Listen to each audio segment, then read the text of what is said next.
Aarav and Rohan school से ही बहुत अच्छे दोस्त हैं। दोनों ने 10th में अच्छा मार्क्स भी गेन किया और 11 में आकर दोनों ने नीट सेलेक्ट किया।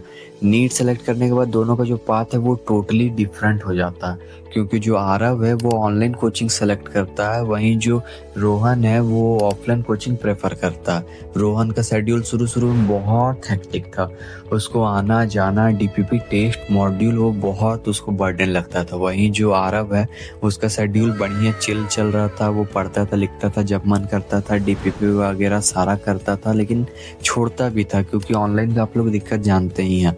और फिर उसके बाद जब रिज़ल्ट आया तो वो रिज़ल्ट बहुत ही शॉकिंग था।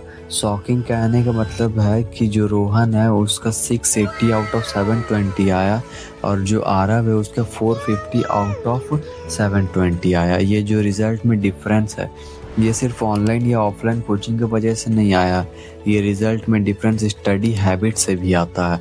तो हम कुछ इस वीडियो में 5 पॉइंट्स डिस्कस करने वाले हैं जिससे आप लोग अपने आप में महसूस कर लोगे कि आपको ऑनलाइन कोचिंग लेना चाहिए या ऑफलाइन कोचिंग लेना चाहिए।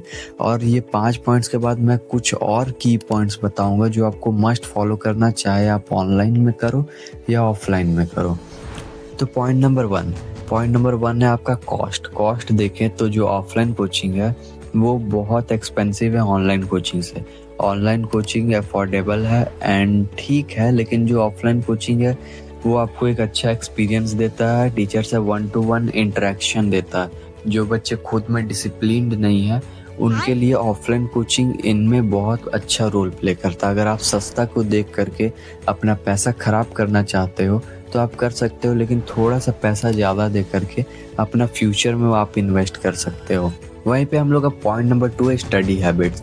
स्टडी हैबिट्स में अगर आप लोग का जो टास्क है वो खुद से करने का मन नहीं करता है, वैसा कुछ खास डिसिप्लिन नहीं है, टेस्ट वगैरह में कम नंबर भी आ रहा है, तो आपका ऑफलाइन कोचिंग में सामूहिक बेइज्जती होगा, जिससे आप लोग को खुद में पढ़ने का मोटिवेशन आएगा और आप पढ़ोगे।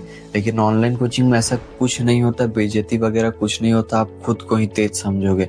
आपका जो कंसिस्टेंसी वो टूटेगा, आप समय को टालते जाओ कि आप पढ़ेंगे, लेकिन आप पढ़ोगे नहीं। ऐसा ही ऑनलाइन कोचिंग में आप समय टाल दोगे। फिर हम लोग का पॉइंट नंबर 3 आता है इन्वायरमेंट के कहने का मतलब है कि आपको ऑफलाइन कोचिंग में स्टडी रूम वगैरह मिलेगी। स्टडी रूम में आप जाओगे, वहाँ पे आप अलग अलग स्टूडेंट्स को देखोगे, सारा वहाँ पढ़ रहे होते हैं, तो आप लोग भी ग्रुप में पढ़ने को आपको भी इच्छा करेगा, आपके अंदर मोटिवेशन जगेगा।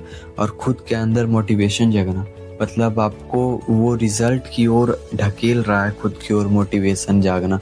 आप क्रैक करने का नीट वगैरह या जेई वगैरह क्रैक करने का आपका चांसेस बढ़ने लगता है वहाँ पे।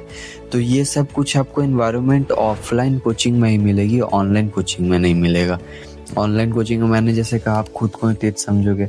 ऑफलाइन कोचिंग में आपको कंपटीशन पता चलेगा कि आप रियलिटी में जो 25 लाख बच्चों से लड़ रहे हो, आपको वो रियलिटी पता चलेगा कंपटीशन क्या है। ये कंपटीशन आप लोग को ऑनलाइन में नहीं पता चलने वाला है, ये सिर्फ ऑफलाइन में ही पता चलेगा। फिर हम लोग का 4th पॉइंट है टाइम मैनेजमेंट। सारा जगह मतलब ऑनलाइन हो या ऑफलाइन हो, टाइम सारा जगह खराब कुछ ना कुछ होता ही है। ऑनलाइन में डिस्ट्रैक्शन ज़्यादा सोशल मीडिया का, वहीं ऑफलाइन में डिस्ट्रैक्शन नहीं है, लेकिन ऑफलाइन में मेजर डिस्ट्रैक्शन है। फिर ऑफलाइन कोचिंग में आपका जाना आना, ट्रैवल का जो है वो तैयार होना, ये सब टाइम खराब होता है, वहीं ऑनलाइन में ये सब नहीं होता है। फिर पॉइंट नंबर 5 में है आपका एग्ज़ाम प्रिपरेशन। मतलब जो नीट एग्ज़ाम का प्रिपरेशन होता है, ये ऑनलाइन में आप लोग टेस्ट में चीटिंग भी कर लेते हो, लेकिन ऑफलाइन में चीटिंग नहीं होता। आपको रियल टेस्ट एक्सपीरियंस मतलब रियल एग्ज़ाम का एक्सपीरियंस होगा कि वहाँ पे प्रेशर कैसा होता, कंपटीशन कैसा होता, माइंडसेट आप लोगों को कैसा रखना है वहाँ पे। ये सब ऑफलाइन कोचिंग में ही आप लोग को मिलेगा, ऑनलाइन में नहीं मिलेगा। इन 5 पॉइंट से आप लोग डिसाइड करो कि आप लोग किन चीज़ों में बेटर हो और आपको ऑनलाइन कोचिंग लेना है या ऑफलाइन कोचिंग लेना।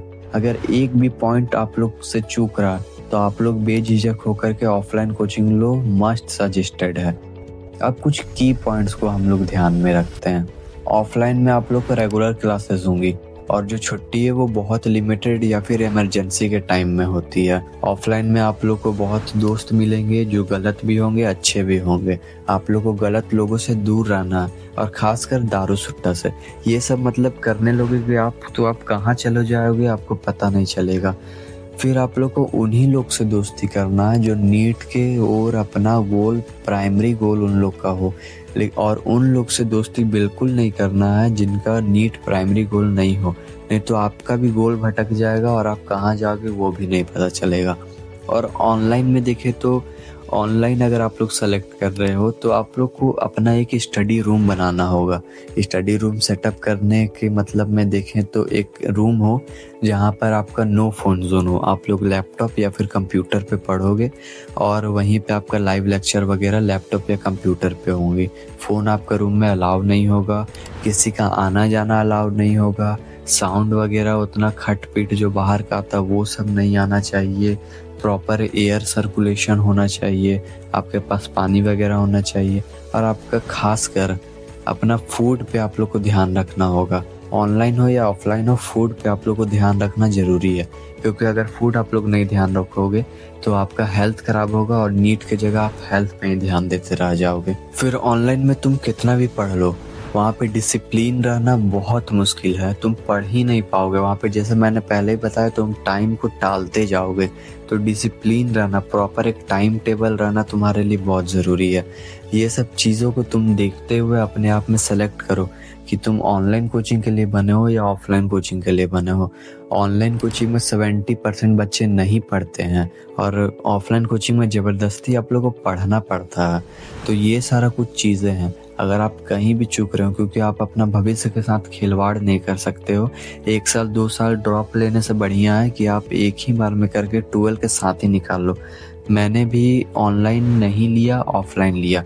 9th और 10th में मैंने ऑनलाइन कोचिंग लिया था, लेकिन ऑनलाइन में मैंने लेके पढ़े रहने दिया। सब्सक्रिप्शन मैंने उतना खास यूज़ नहीं किया। यूज़ किया था लेकिन काम भर यूज़ हुआ, वैसा जो प्रॉपर यूज़ होता है वैसा नहीं हुआ। और मेरा 10th में 89.2% आया। वहीं जो है 11th में मैंने जाकर के ऑफलाइन कोचिंग सजेस्ट किया, मतलब ऑफलाइन कोचिंग मैंने प्रेफर किया और मैं अभी ऑफलाइन में पढ़ रहा हूँ। अगर मेरा इस वीडियो से आप लोग के लाइफ में थोड़ा भी वैल्यू ऐड हुआ हो तो एक लाइक और सब्सक्राइब करिए, जो मुझे बहुत मोटिवेशन देता है। एक वीडियो बनाने में मुझे 10 टेक 20 टेक लगता है, मतलब बार बार एक ही वीडियो को रिकॉर्ड करना पड़ता है। तो please like share and subscribe करिएगा, और आप उन दोस्तों को ज़रूर शेयर करिए जो ऑनलाइन कोचिंग लेने वाले हैं, और उन लोग को ये वीडियो पूरा देखने बोलिएगा।